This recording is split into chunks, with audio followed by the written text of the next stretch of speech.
tous, c'est tellement bon de vous retrouver. Alors oui, je sais, c'est la rentrée, mais ça ne va pas nous empêcher de rêver dans notre bulle de cinéma et de séries. Pour cette nouvelle saison, on change de costume, on écrit des lettres enflammées à nos héros et on vous promet toujours autant de décryptage, d'émotion et surtout d'enthousiasme, avec même parfois quelques petits cris d'hystérie. La preuve avec ce premier numéro où vous croiserez la route de Robert Pattinson. Vous rencontrerez un physicien fan des écrans, et oui, ça existe, mais aussi en toute simplicité, une palme d'or, j'ai nommé Jacques Audiard. Mais tout de suite, une actrice avec un gigantesque A, pour laquelle je n'ai vraiment pas assez de superlatifs, c'est Nathalie Baye.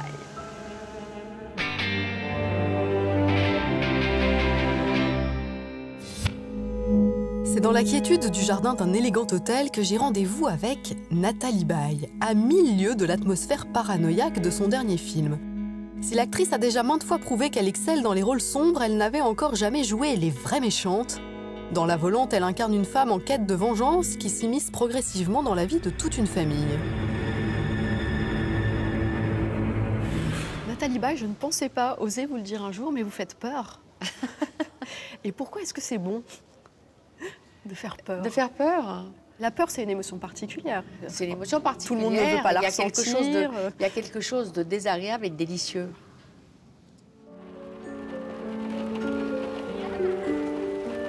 Vous êtes qui? Je m'appelle Marie-France. Je travaille avec ton papa. Tu me laisses entrer?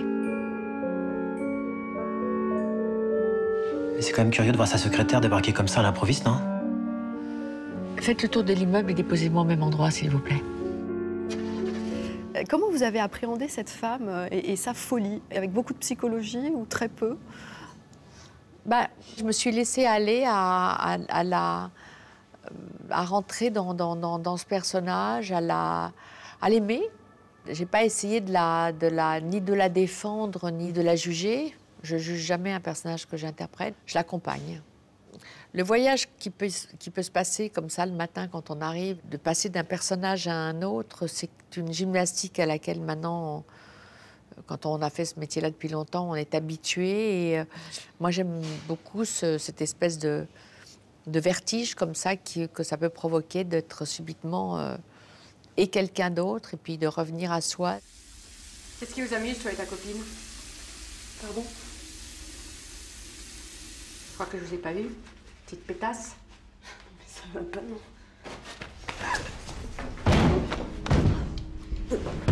Tu vas remonter gentiment, puis tu vas prendre tes affaires. D'accord? Hein? Allez. Fous le camp!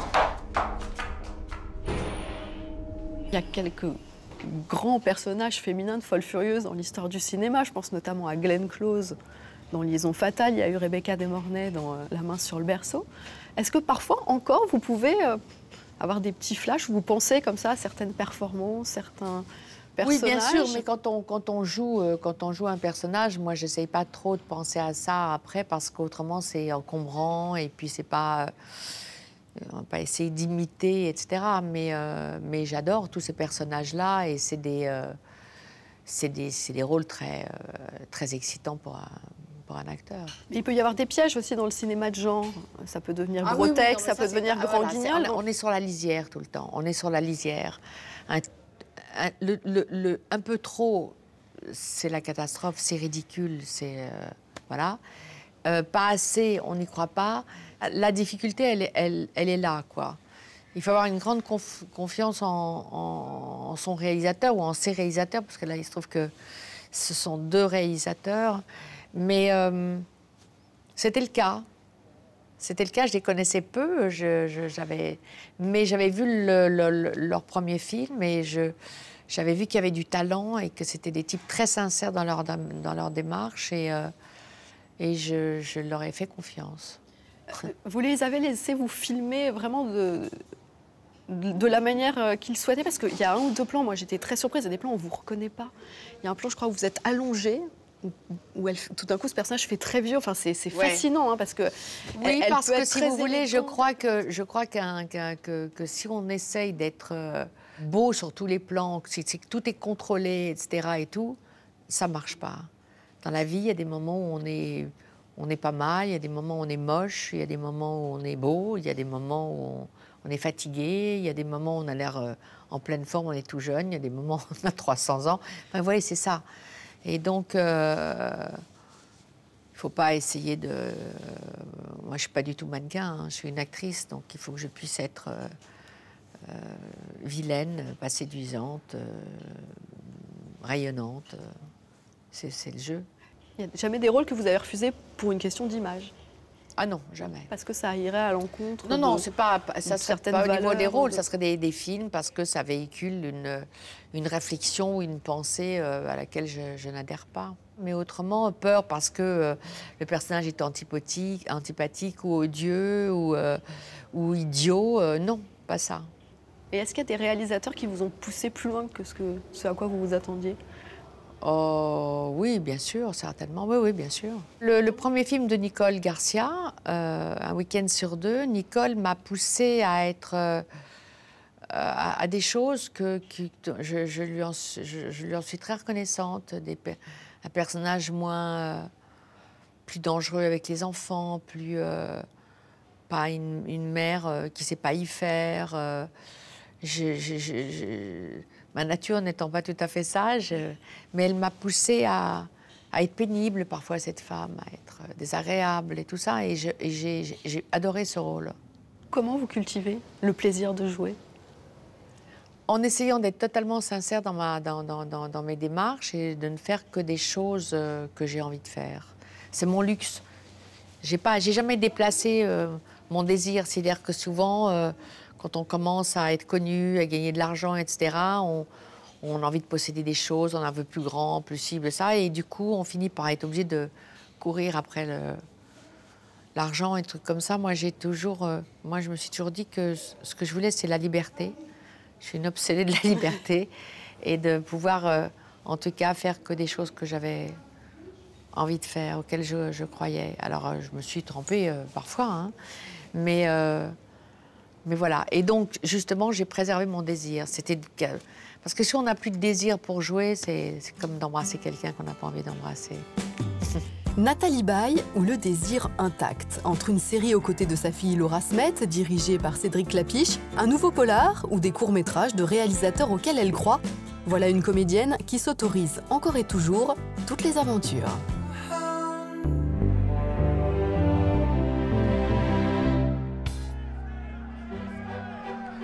Mon cher Robert, ou plutôt mon cher Bob. Vous permettez que je vous appelle Bob? Non, parce que tous les Robert y passent. Vous verrez, ça ne fait pas mal, pas plus qu'une légère morsure du bout des canines, si vous voyez ce que je veux dire, monsieur Twilight. Mais je vous taquine. Le temps de l'allusion au vampire est révolu, mon cher Bob, même si votre personnage d'Edward Cullen vous a propulsé sur le devant de la scène à 22 ans à peine, donnant naissance à des pages internet aux chiffres qui donnent le tournis. Vous bougez un cil et c'est plus de 50 000 tweets qui inondent la toile. 7 ans après le dernier opus de Twilight, vous avez fait vos preuves. On retient de vous un très bon acteur qui fait de très bons choix. David Cronenberg, Werner Herzog, David Michôd et maintenant Anton Corbijn, ancien photographe et génie de la belle image. De vos débuts de mannequin à votre double foulée de tapis rouge l'an dernier, il n'aura donc fallu qu'une bonne dizaine d'années et beaucoup de talent. Et c'est la vérité, ne rougissez pas. Mais ce que l'on retient surtout de vous, c'est l'idée d'un jeune homme simple qui fut la célébrité. Pourtant, la preuve en image, partout où vous allez, le fan est là. Enjoué, mais un poil collant. Tu crois que tu peux monter les marches comme ça avec ta belle robe et l'équipe de ton film? Non. Il faut encore attendre Robert en train de se faire photographier.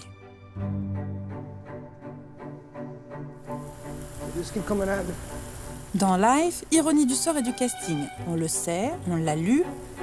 Vous qui n'aimez pas la popularité ni être sous les feux des projecteurs, vous passez de l'autre côté du miroir.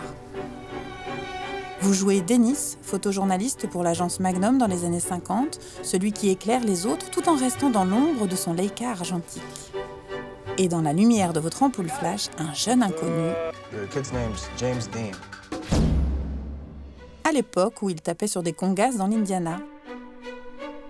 Pas encore star mythique, mais déjà une aura unique que vous êtes un des premiers à saisir. I want to do a photo essay on him. An unknown actor. I'm Jimmy. Dennis. Are we gonna take some great photos or what? Are you gonna make him famous? I guarantee it. That is your leader of a new movement? Mr. Warner's really behind you, Jimmy. John Barrymore, Douglas Fairbanks, Cagney. They followed certain rules. When you're Humphrey Bogart, you can catch up with some friends. You gotta play the game. Just a few more weeks. Keep breathing and smile. Whatever's gonna happen to you doesn't just happen by accident. Robert Pattinson face à Dan Dehan, celui qui prête son talent sur tous les écrans, petits et grands.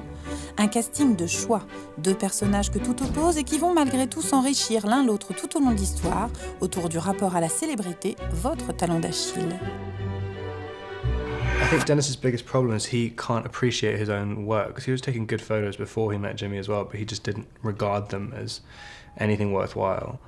And he wasn't being rewarded for them. It's basically when Jimmy gives him approval of the photos, it allows himself to think of himself as an artist because he respects Jimmy's work so much. Just keep rolling around. That's perfect. All right. Now let me get your glasses.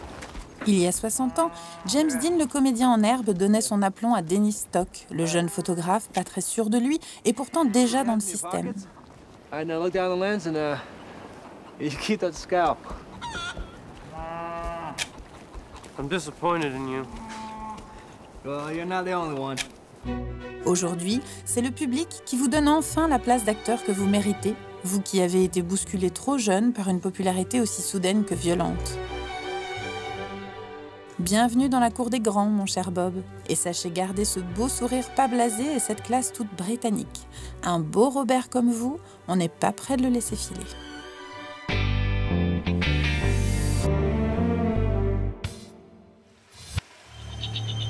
Chaque semaine, l'Extra Interview accueille une personnalité qui nous parle de son amour pour le cinéma et la série. Aujourd'hui, c'est un docteur en physique théorique que nous recevons. Christophe Galfard sort son nouvel ouvrage, L'univers à portée de main, et nous explique pourquoi, quand on a compris Game of Thrones, on comprendra assurément les mystères de l'univers. Donc vous êtes physicien, et ce qui est amusant, c'est qu'en préparant cette interview, je me suis rendu compte qu'il y avait un champ lexical commun du cinéma et de l'espace. Il y a l'imaginaire, il y a le tout est possible, il y a l'espoir. Comment vous associez ces deux univers-là ? Il me semble que dès l'instant qu'il y a l'imaginaire qui rentre en jeu, que ce soit pour raconter une histoire ou même à la base déjà pour raconter une histoire, le vocabulaire de base il est un peu le même partout. Pour un film ça paraît évident, personne ne se posera la question. Pour la science, j'imagine que le grand public le sait moins, que c'est l'imaginaire qui rentre en compte. Il y a un vocabulaire commun, mais il y a, dans le travail que vous effectuez avec cet ouvrage ou avec vos ouvrages pour enfants, il y a un travail de vulgarisation qui passe par une façon de raconter. Est-ce qu'on peut imaginer que ça vous soit venu en regardant des films ? Que plusieurs films m'aient inspiré, oui, ça c'est sûr. Vous voulez des noms, des titres ?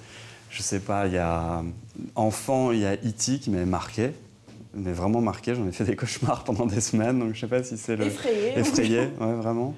Ensuite, par rapport à l'espace, plus vieux peut-être, 2001, qui est hallucinant.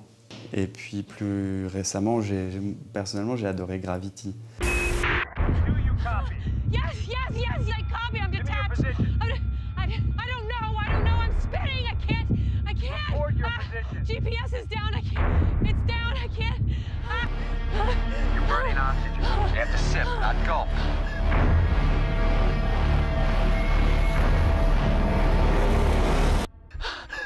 Dans un film, c'est l'histoire qui prime. Que ça corresponde, même si c'est de la science-fiction ou quoi que ce soit, que ça corresponde à de la vraie science ou non, je m'en fiche. Ce que j'aime bien, c'est que ce soit pas absurde, que la logique interne au film soit respectée et que le scénar soit bon, que l'histoire soit bonne, qu'elle nous emmène quelque part. Parce qu'on peut très bien avoir des faits scientifiques corrects et un scénario pourri. Et ça marche pas. Interstellar, c'est ça, par exemple, pour moi. Mais attendez, vous êtes en train de me dire qu'Interstellar, le scénario était pourri ? Ah oui. Ah ouais ? Ah oui. Je vous dis pourquoi ? Ah bah oui. J'aime pas quand on prend les scientifiques pour des abrutis dans ces films-là. Et la scène de la vague, on regarde peut-être avant de se poser sur une planète comme ça, s'il n'y a pas des vagues de 15 km de haut. Et même Matt Damon qui va essayer de tuer le héros en l'emmenant à 50 km pour pouvoir prendre son avion. Prends l'avion. C'est pas la peine d'aller à 100 km pour partir. Oui, mais là, le film, il fait 10 minutes. Le problème, il est là. Alors, non, ça, je suis pas d'accord. Parce qu'il faut de l'imaginaire, après. C'est là où un scénariste a quelque chose à apporter. Ce qui m'a amusé aussi dans votre livre, c'est que vous passez... Après, c'est du vocabulaire de série. Vous avez des chapitres très courts, qui, du coup, pour moi, sont des épisodes. Et il y a ce côté série, en fait. On va passer d'une histoire à l'autre, qui sont liées, chacune va impacter sur celle d'après, etc. Alors peut-être qu'inconsciemment, c'est vous qui me le révélez là, j'ai fait ça. De vouloir faire une sorte de voyage initiatique dans notre univers de manière cinématographique, ça je me l'étais dit. Avec un côté épisodique quasi à suspense, en fait. J'espère bien. On va aller chercher quel est l'épisode d'après. Vous, c'est un truc dans lequel vous tombez facilement, cette drogue. Ah oui, quand je suis accro à une série, c'est fichu, là, je peux plus travailler. C'est pour ça que là, j'en ai pas regardé depuis presque 1 an et demi, parce que je peux pas bosser. C'est 48 heures, je me la fais d'un coup. Et en général, j'attends que la saison soit terminée pour pouvoir le voir une fois par semaine, j'arrive pas, c'est trop frustrant. Et du coup, j'attends que ce soit fini et je prends 24 heures et je regarde tout. C'est quoi celle qui vous étonne? Alors d'un point de vue, de manière assez populaire, j'adore Game of Thrones. We serve the gods. And the gods demand justice. Clean this city out. So the rats have nowhere left to hide. I am a queen, not a butcher. D'être capable de comprendre Game of Thrones ou de rentrer dedans, ça me rassure énormément sur la capacité des gens à comprendre les découvertes scientifiques d'aujourd'hui. C'est vachement plus compliqué de comprendre Game of Thrones que ce qu'on sait aujourd'hui de notre univers. Il y en a un, c'est du pur fantasme. L'autre, c'est chez nous. Et donc il y a des barrières à casser pour faire comprendre, pour montrer d'une certaine manière que ce qui est chez nous, c'est dingue, oui, mais c'est à portée. C'est à notre portée. On peut y arriver, on peut le faire, tout le monde. Ou même pour d'autres genres de films de science-fiction ou des constructions politiques extrêmement complexes à la... Des West Wing, des House of Cards. Voilà, tout ça. Bon, House of Cards, c'est pas trop complexe, mais West Wing, un peu plus. C'est quand même des enchevêtrements d'idées, de faut faire attention à ci, de châteaux de cartes pour House of Cards qui se montent. On est capable de comprendre ça. Bon, ok, ça correspond à ce qu'on vit tous les jours, mais la science aussi. Et c'est pas plus complexe. Et donc c'est une question de confiance, je pense, en soi, pour réussir à rentrer là-dedans. Et dès qu'on rentre dedans, on obtient les mêmes genres d'émotions, il me semble, quand c'est raconté, que dans ces séries ou dans ces films. Aussi haletante qu'une série HBO, l'histoire de l'espace prend une toute nouvelle dimension grâce à Christophe Galfard et son nouvel ouvrage, L'univers à portée de main. Ça m'embête de l'avouer, mais en cette période de rentrée des classes, j'ai mon petit côté maîtresse d'école qui ressort. J'ai envie de vous parler de leçons. Ne prenez pas ce petit air réprobateur si je vous dis une leçon de mise en scène par Jacques Audiard, Palme d'Or au dernier festival de Cannes. Là, forcément, vous avez l'œil qui brille. Et auparavant, on va se replonger dans l'un de nos manuels préférés. Qu'est-ce qui fait une bonne série? Réponse avec des acteurs chevronnés du petit écran.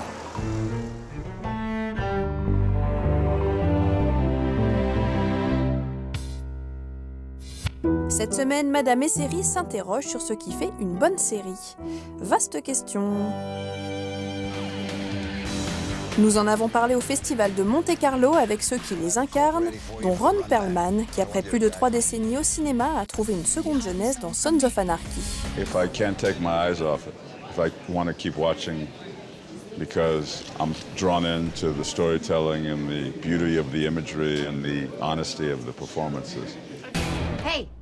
What are you doing, weirdo? I'm doing the best speech from Donnie Brasco. On ne le répétera jamais assez, l'époque où la série télé était un loisir honteux, plein de flics ringards et de femmes au foyer soumises n'est plus qu'un lointain souvenir. You know what's really great for me? I was gonna fire you and then you quit. Excellent. La mutation d'un médium bas de gamme en véritable modèle narratif fut longue. Et ce n'est qu'en remettant l'humain au cœur de l'histoire que la magie opéra, comme le confirme Eden Young, héros de la flamboyante Rectify. We're all a bit confused by what happened to television through the ages and why it was just procedural or why we allowed reality television to take over our lives, and why weren't we interested in the gods of fiction and making our fairy tales interesting? You know, what are we passing on to each other?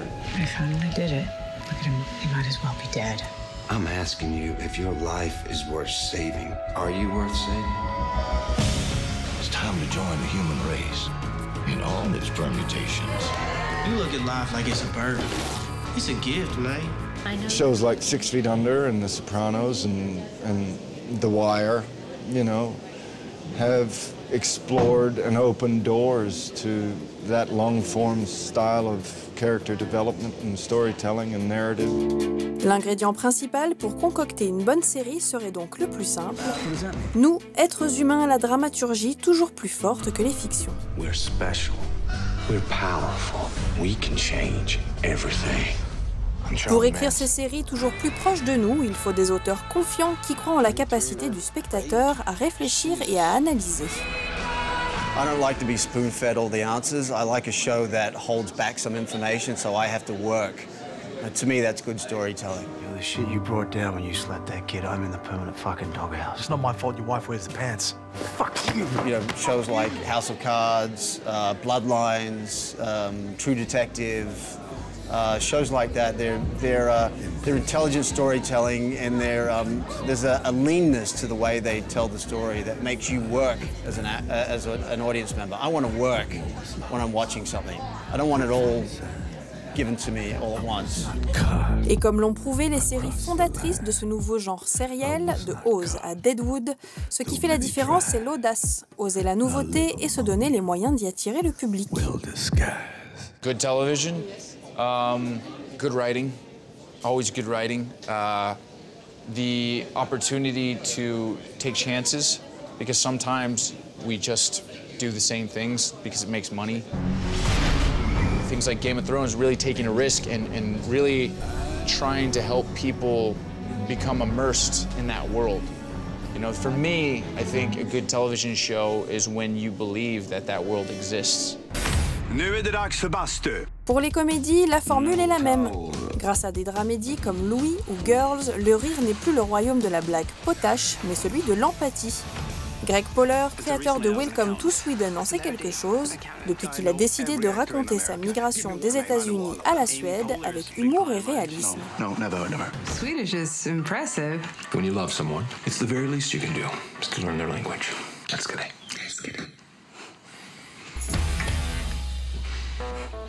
The show depends on people being emotionally invested in the two main characters, and I don't think you can do that if you are constantly going for the punchline.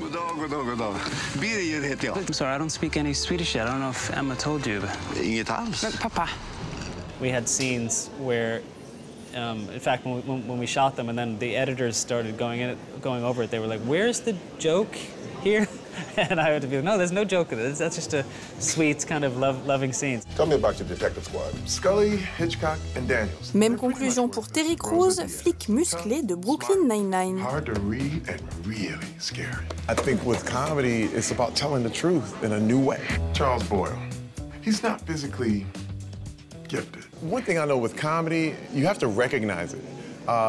You have to know, like, to me, when you laugh, it's because you familiarize with something. You go, oh, I know, I seen that guy, or I watched her do that, you know, I know a person just like that. De beaux personnages, de l'honnêteté et une écriture courageuse, voilà donc les ingrédients de base d'une série réussie. You're a little too serious. What do you think, Rosa? Seems cool. Yeah, seems cool. Reste ensuite à compléter la recette. The cinematography, the acting, the music, the editing, all of that has to come together to tell a good story. I don't think it can just be one thing. It can't be just good acting or good lighting. You have to have all the elements come together.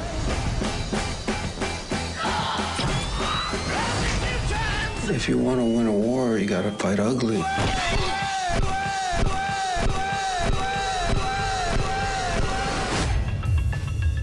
Et pour comprendre ce qui fait que l'on croit autant à l'univers de Game of Thrones, nous vous rappelons qu'après Londres, New York et Berlin, l'exposition consacrée à la série pose ses valises pleines de costumes et d'accessoires à Paris. C'est au Carrousel du Louvre du 8 au 12 septembre prochain que vous pourrez vous immerger dans le monde de Jon Snow et des Lannister et approcher le tant convoité Trône de Fer. Et bonne nouvelle pour ceux qui n'ont pas obtenu de réservation, elle est accessible à tous le premier jour. Don't miss the adventure when the Game of Thrones exhibition comes your way.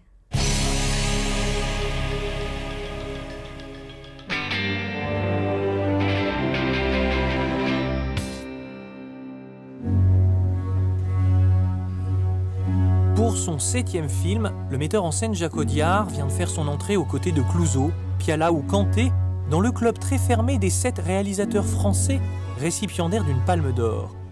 Une récompense qui distingue à la fois son nouveau film, Dipan, et un auteur qui croit encore que le cinéma peut aider la philosophie à tenir sa promesse d'universalité. Rencontre avec un styliste brillant et tourmenté qui cherche à construire sa mise en scène comme un funambule.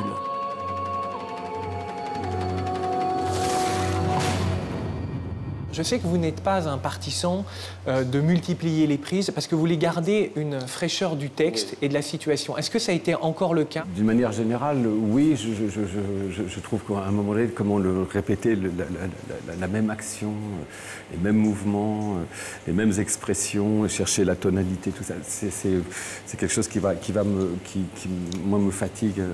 À un moment, je n'ai plus de choix, je ne comprends plus, je vois plus. Là, c'était assez différent. C'est du fait que Shobha Shakti, l'acteur masculin, et Kali, l'actrice, ne parlaient pas ma langue et que lui n'était pas acteur.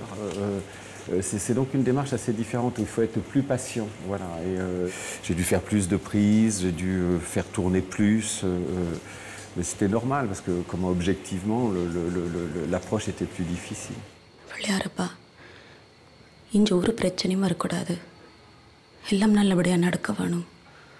Dans le cinéma, on est dans ce truc assez paradoxal qu'à la fin, on doit énormément prévoir parce que ça coûte cher, parce que le temps coûte vraiment très cher.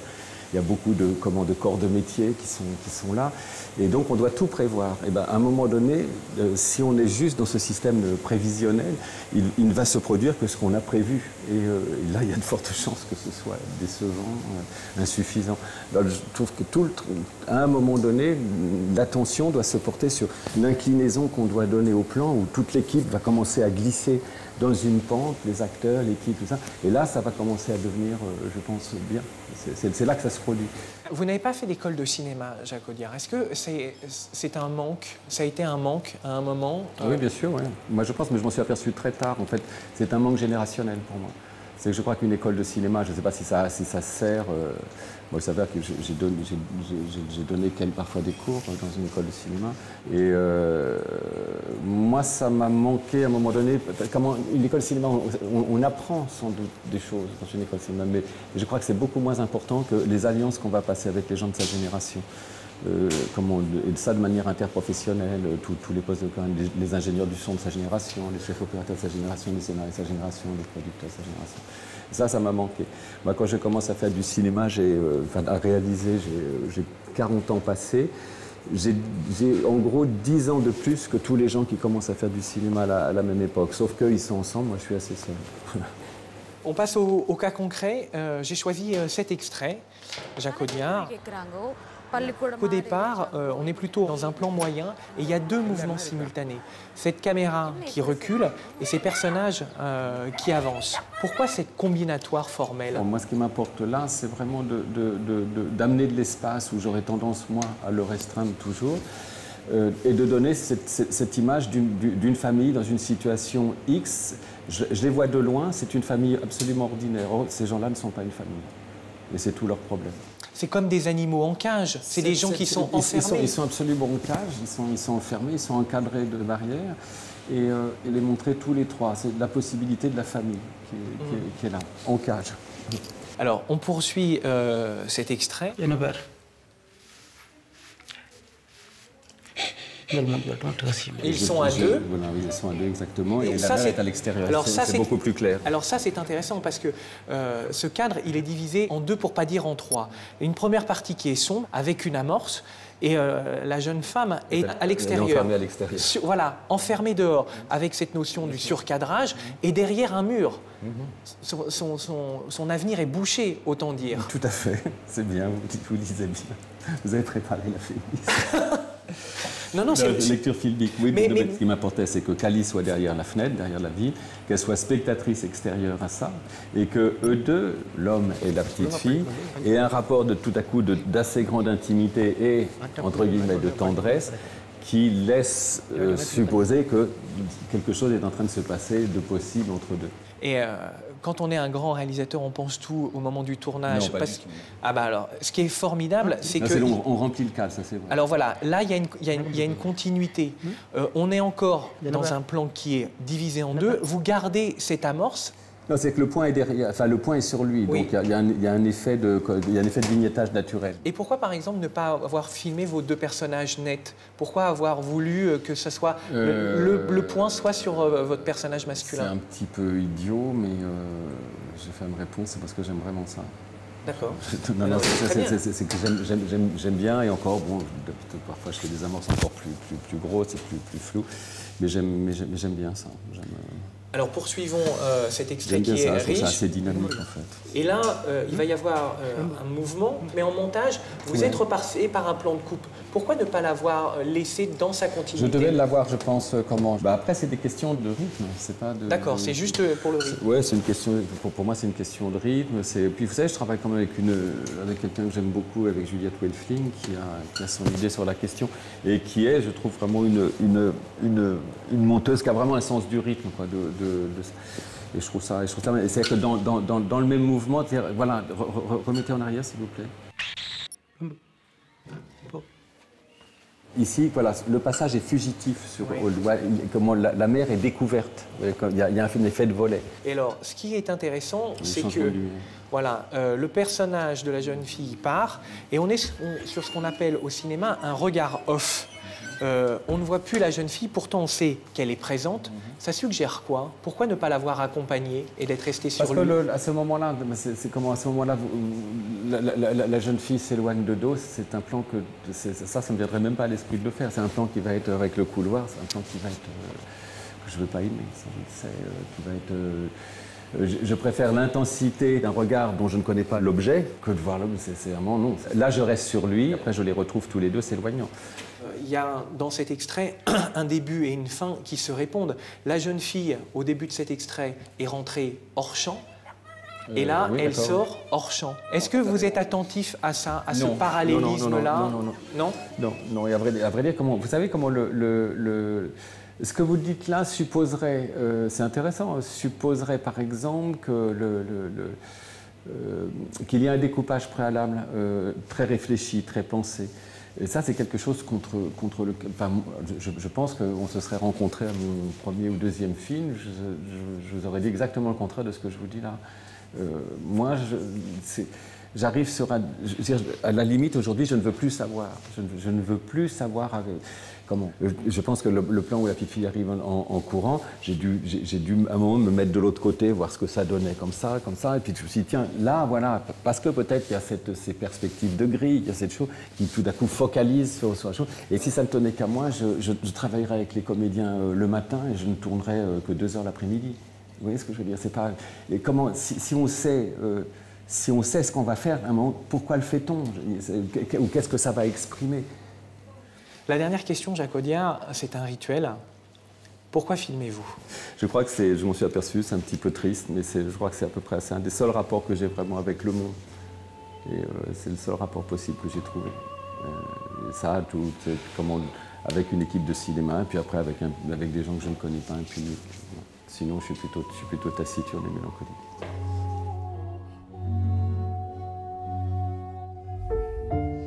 Ciné-série et compagnie, c'est presque terminé. Nous avons commencé cette émission avec une merveilleuse comédienne, Nathalie Baye. Et bien, 2 autres grandes dames du cinéma vous font de l'œil cette semaine. Carmen Maura mêle drôlerie et mystère dans La Vanité, un film en trompe-l'œil faussement académique qui nous montre que la vie comme la mort réserve des surprises jusqu'au bout. Quant à l'actrice hollywoodienne la plus récompensée, Meryl Streep, elle nous surprend une fois encore dans Ricky and the Flash avec un rôle de rockstar qui dépote. Alors moi j'ai envie de dire merci mesdames et à tous, à la semaine prochaine.